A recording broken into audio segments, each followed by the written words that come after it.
never miss anything from our program, we invite you to get up with us whenever it suits your schedule with the Get Up podcast. It's available daily on the ESPN app and on Apple Podcasts.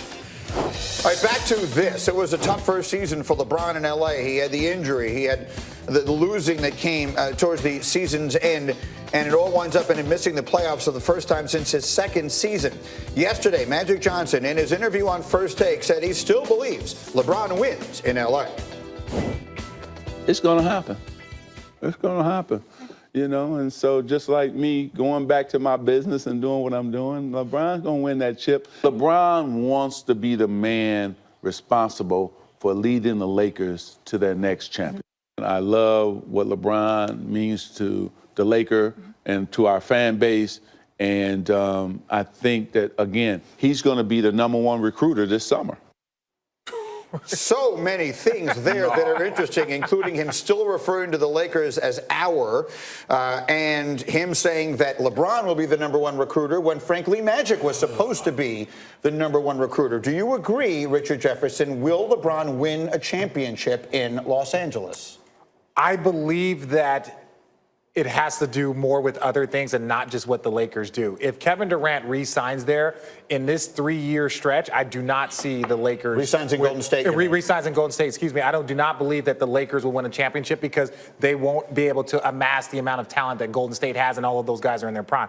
That being said, about the recruiting part, yes, he's the only person there that can recruit. It's not Rob Pelinka. I think that's kind of been ruined, right? And then you look at Jeannie Buss. There's no one there else to recruit. Yes, a coach can come in. Jason Kidd, I think, could help, but it's the recruiting. It all has to fall on LeBron. Oh, quickly, you played, to be clear, with LeBron, won championship together with him in Cleveland. The degree to which the Lakers now appear, at least from the outside, to be in a state of total turmoil, how much will that impact decisions of the top-level free agents? I think it will impact some because they want to win championships. And I really feel that when you look at the Lakers and where they are, you'd have to either want to play with LeBron or want to be in L.A. because nothing about this situation is enticing or entertaining or awesome. That there's too many other great franchises that you could go play to that don't have nearly the issues. What are you hearing here, Swaggo, as you see you nodding your head like crazy? I'm going to take you to the sofa when me and my uncles and my dad used to talk about ball. Yeah. Ain't nobody going to play with LeBron. That umbrella, it's over. These dudes are trying to make names for themselves. Look, we bashed Kyrie for the season that he had in Boston. Superstars feel that way about LeBron now. Like, I don't believe the lore of LeBron is the same as it was a few years ago. And that's not a shot at LeBron. These dudes want to create their own legacy. When we talk about KD leaving the Warriors, KD has the championships. He's played well, been an MVP in the finals. But why would KD want to leave? Because he wants his own. We had the conversation, G. KD will only be remembered as one of those guys if he takes his franchise to an NBA championship. He's still one of the greats. I don't think guys are trying to play under the LeBron umbrella anymore. If you're Tibbs, if you're there in L.A. trying to put something together here, what are the moves? What are you doing right now around LeBron? It's still the Lakers, and they have LeBron. Those are assets, but you're talking about the West. If you look at how the Lakers match up with the top 4 teams in the West, so if you take a hard look at Golden State, you look at Houston, you look at Denver, you look at Portland, and you're saying they're going to need they're a 37-win team this year. They need a lot more than just one superstar player to go there. To be competitive. The West is a killer. Yeah. And you need a lot of talent if you're going to win a championship. And for Golden State, think about it. The West is the best. It's always been the best for the last 10, 15 years. So that just adds to the Golden State Warriors going to 5 consecutive finals without KD, sweeping the Blazers without Andre Iguodala and with no Boogie Cousins. They are that far ahead of everyone else. Well, just think of the other teams. Yeah, go ahead. You look at the Clippers, they got 2 spots open. Yeah. They're going to be attractive. The Clippers. Dallas is going to be a lot better. Sacramento's going to be better. And now you've got to throw in New Orleans. Yeah, New Orleans is going to be a lot And better. by the way, Houston hasn't gone away either, and maybe next year is their best chance if Durant is there. I can give you two things I think could happen for the Lakers that I think will be very favorable. First and foremost, if they can find a way to get Anthony Davis, I think that changes the narrative in this conversation completely. Getting the fourth pick remains extraordinarily important. They added another asset that is meaningful as part of a trade package. Now, the more you listen to people talk, the more you hear the people in New Orleans are completely disinclined to trading him to LA. All other things being equal, they do not want to give Anthony Davis what he seems to want here and send him to the Lakers to play with LeBron. But if it winds up being the best option they have, then they'd be crazy not to do it. So that's one way that could work out. They still won't do it. And the other part about it is They still won't do it. I just don't see AD going there. Now, AD Need outliers for a guy that's going to commit to the Lakers. But there's a whole other one here, and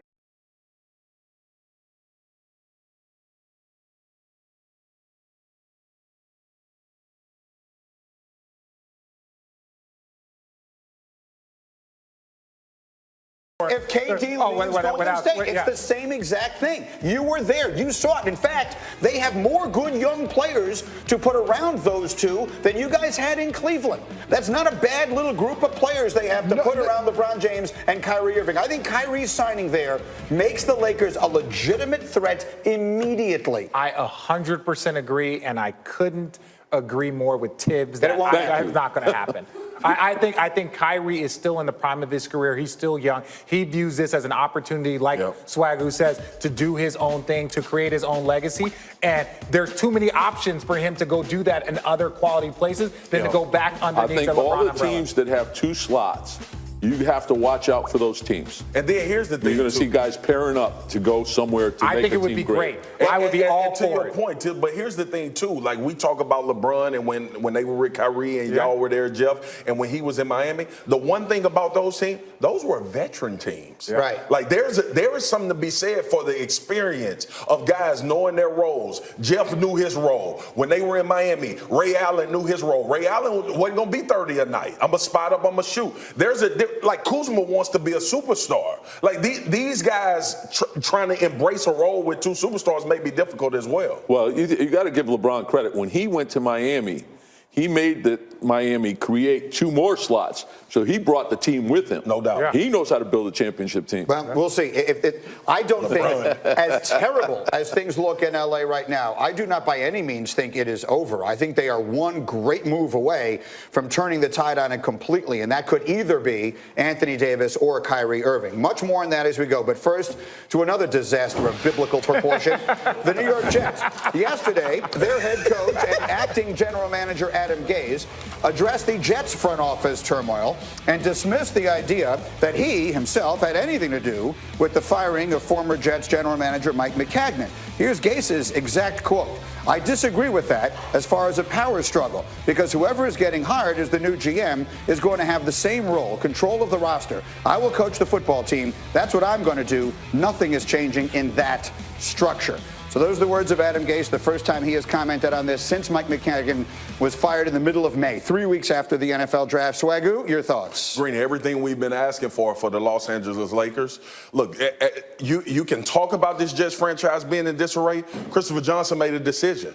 Right? He let McCagnon make all of these decisions. The draft, he signed Le'Veon Bell. They also brought in C.J. Mosley. The problem with the Jets and all of these things that are going on is not anytime the question of who's in control creeps into an organization, it leaks down to the players. And then you create this environment where guys are trying to figure out where is their place in this whole hierarchy of things. And the thing that I think makes the Jets most vulnerable is they're young. They're legit stars, the guys that's going to carry this franchise into the next decade. Are young. Jamal Adams is young. Sam Darnold, obviously, is going to be the face of that franchise, is young. You bring in Le'Veon Bell, who's had his issues, young. C.J. Mosley is young. So it's not like you can let all of this begin to affect. They're saying the right things, but the turmoil that you saw with this front office and everybody kind of not being on the same page was a problem. But I do like that Christopher Johnson made a decision and stuck with it. Okay, but when he made it, and the reasons for which he made it, candidly, are ridiculous. This is a circumstance that just not that many people care about because we, as Jets fans, are this tiny little sliver even of our own metro area, whereas the Lakers are this international franchise that everyone cares about. But just bear in mind for one moment here, what the Jets decided to do was allow one person to make a decision on who the new coach was going to be, spend $125 million off-season dollars on free agents, run the draft, and then 3.5 weeks later do a deep dive into the organization and figure out they needed to replace him.